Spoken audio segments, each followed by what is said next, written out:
All right, Mick. So you've been, I guess what? When did you start becoming a Jets fan?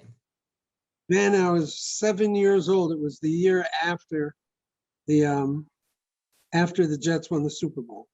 Uh, what? All right. So what was that? 69. The Jets won the Super Bowl. Yeah, so probably 1970 for my birthday. It was like a box, right? Like a big tall box. And it came with Uh, like a helmet, a jersey, pants, pads. And all the kids in like the neighborhood, they all had like this, you got the same thing. But all of them were Giants fans, and I was like the only Jets fan. So guess what game everybody loved to play? Kill the Carrier. And guess who was the Carrier? Me. Being a fan of any sports franchise can be a roller coaster of an experience, no matter who you're rooting for. But one of the toughest and least talked about struggles is being a fan of a perennially losing team, like the New York Jets, for example.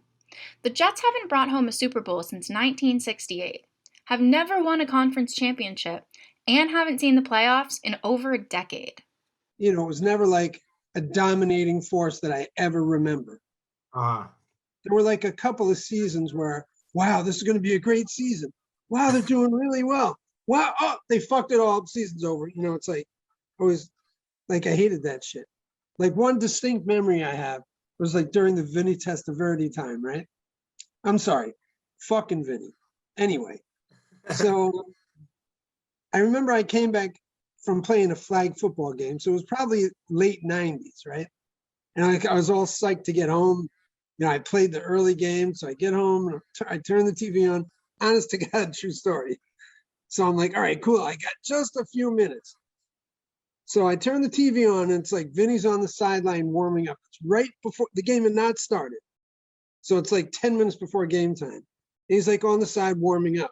So I'm like, cool. I'm going to go take a squirt. I'm going to get my sandwich. I'm going to go watch the game. I get out of the bathroom and I come back, and they're like carting him off the field. It's like he got hurt and the game didn't even start. I'm like, what the fuck, man? Like he's going off on a stretcher. Like, I can't believe this. That's like so the Jets. That's just yeah. them. All right. So the Jets have obviously caused a lot of pain for you over the years, and when I first met you in your relationship, you were still like holding on to being a Jets fan. Absolutely. But then I remember like distinctly having a conversation with you, and you're just like, "I'm done. They're cursed." Like, So, it was definitely all the letdown, and it was always the prospect that this might be a good season. Like when Parcells came aboard. I happened to like him anyway. So when he came aboard, I'm like, okay, this is the start of something really good. They got really close that one year. They were like the division championship away from going to the game. And I'm like, I can't believe this. If they win, they're going to the Super Bowl. Obviously, they lost that game. But the letdown, it was so close. I could touch it. I could smell it. I thought it was really going to happen. And I'm sitting here and I'm like, you know what? If they go, I got fucking tons of loot. I'm fucking going to the Super Bowl. Like, I'm going. I don't care what the cost is. And of course, it didn't work out. And then I was like, all right, great season. Maybe next year. That was Parcells' first season with the Jets. Then, of course, that didn't happen.